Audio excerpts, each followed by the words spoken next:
May buntag niyo tanan. Magandang umaga sa inyo lahat. Si Mario na naman ito. Bagong lesson tungkol sa Bitcoin na naman.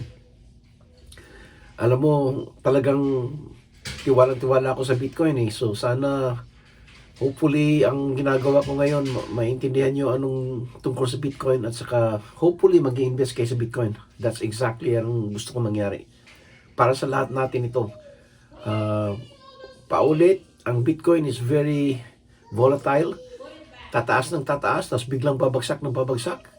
Na medyo parang roller coaster ride.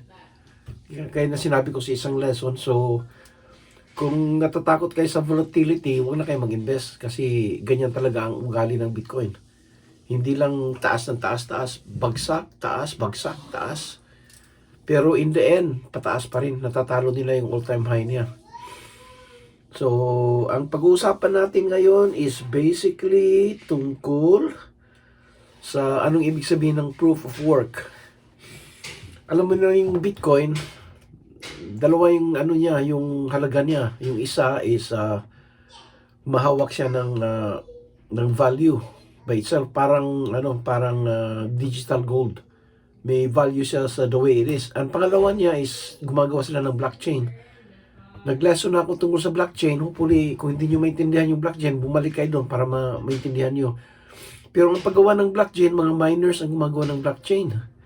So, nangyayari nun, how the miners do it is gumagawa sila ng proof of work. Yung tinatawag nilang ganon. Anong ibig sabihin ng proof of work? Kung tatagalogin natin yung proof of work, proof is, anong tawag nito? Nagpapatunay na ginawa nila yung trabaho. Di ba? Nagpapatunay na ginawa nila yung trabaho. So, ang ginagawa nila, yung mga miners, kung mayroong transaction, binibigyan sila ng puzzle galing sa Bitcoin na it's a mathematical algorithm that they have to solve. Hindi madali yan. Mahirap na mahirap yan. So, kailangan nila ng computers na malaking computers na kumukuha ng malalaking kwarto. Kung minsan whole pang yung kinukuha nila eh.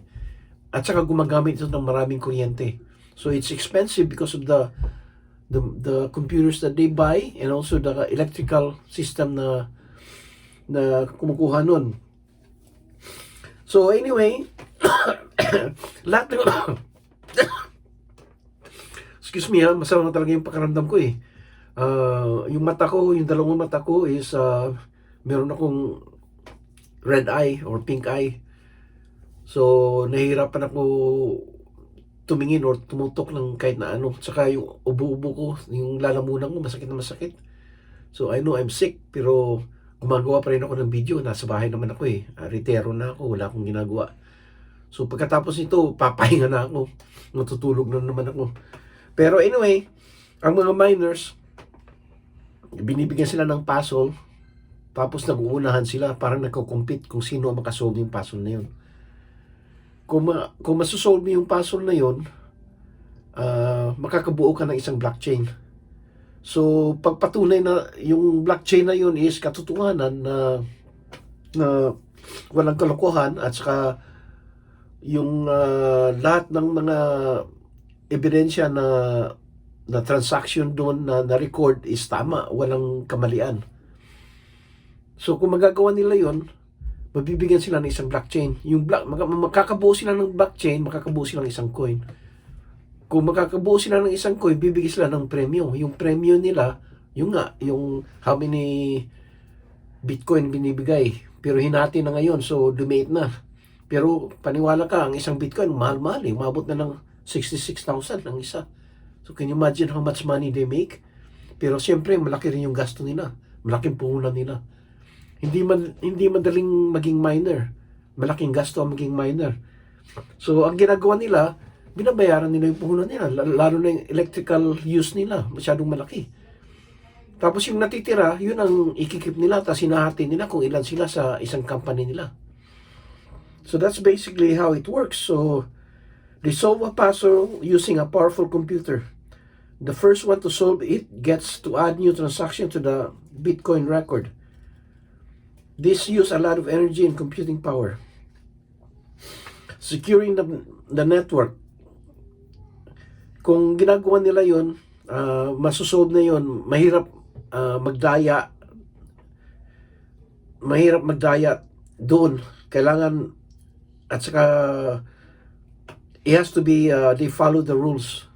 Importante yun. Hindi sila makakadaya at saka sinusunod nila yung rules.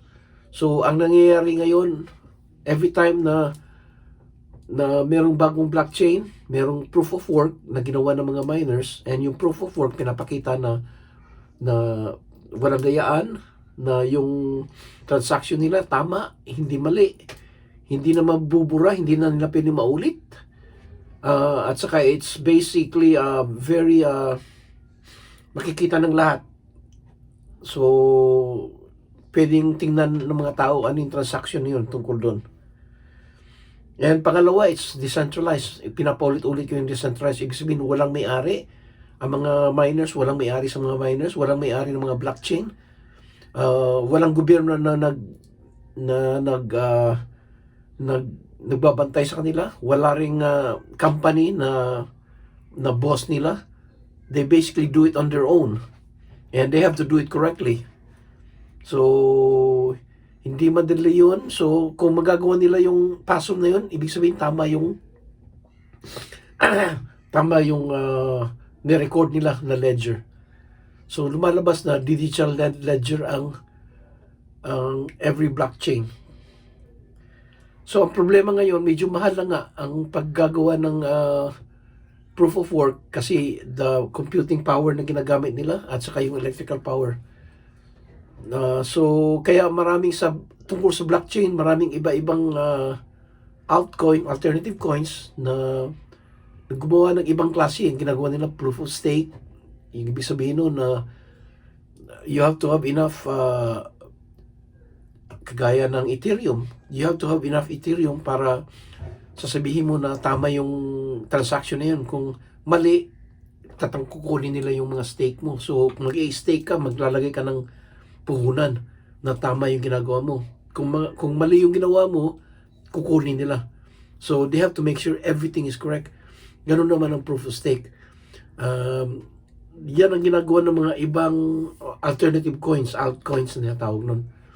Mas mura yun as mas konting electrical use sa Bitcoin. Ang malakas lang sa Bitcoin is basically the Bitcoin is it's a store of value. Yun ang nagpapalakas ng Bitcoin. Na kahit ng na ang scarcity ng Bitcoin kumukonti ng kumukonti, na ang value ng Bitcoin tumataas ng tumataas. Tinatawag nila digital gold ang Bitcoin. So that's the difference there.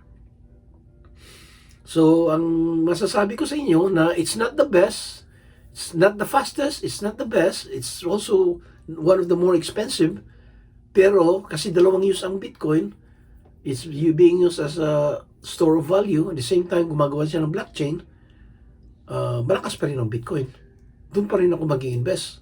Kaya and solid na solid ang Bitcoin. At saka pangalawa, tinatanggap ang Bitcoin ng mga gobyerno, mga iba-ibang financial institution, at saka mga iba-ibang country. Tinatanggap na nila. So, lumalakas ang Bitcoin. Hindi kagaya noon na matatakot ka kasi baka sabihin nila scam ang Bitcoin, which is basically ang isip ng mga tao noon na scam ang Bitcoin. Ngayon, nagbabago ng isip ng mga tao. Sinasabi nila Bitcoin is for real, Bitcoin is not a scam, and Bitcoin will grow up in value. So, sasabihin ko sa inyo is kung hindi pa kayo invest na kayo. Kahit konti-konti lang. Para mag-umpisa lang kayo. Kahit $50, $100, or magkano ba sa peso? Kahit 5,000 peso or kahit 1,000 peso lang. Meron naman silang yung iba-iba. You don't have to buy yung magkano ng Bitcoin yung tumaas na 66, malapit na maging 67 ang Bitcoin. So, hindi ka naman kailangan bumili ng isang Bitcoin Kung kaya mo bumili ka kasi magiging milyonaryo ka nun. Kasi ang target nun, kung makabili ka ng 67,000 worth of Bitcoin, magiging milyon yun. Yan ang mga hula ng mga iba-ibang tao na aabot ng ganong kataas. So, yun lang muna. So, that's the lesson for today. Ang proof of work, hopefully naintindihan nyo. Kung meron kayong questions, pwede nyo ilagay dun sa, sa baba. Saka pangalawa, if you guys can help me, if you can subscribe para lumakas yung channel ko and maiengganyo ako gumawa ng, kasi araw-araw ako gumagawa ng isang video eh. At sinisimplify ko. Ayaw kong gawin ng mahirap. Gusto kong madali maintindihan. Para kung magtitingin kayo sa video ko, marami kayo matutunan. Tsaka 10 minutes lang tapos na yung video ko. Madali lang. So, hopefully, you can support me. Don't forget to subscribe, like, or i-share niyo yung video ko. Okay? Maraming salamat. Daghang salamat. Thank you. Bye.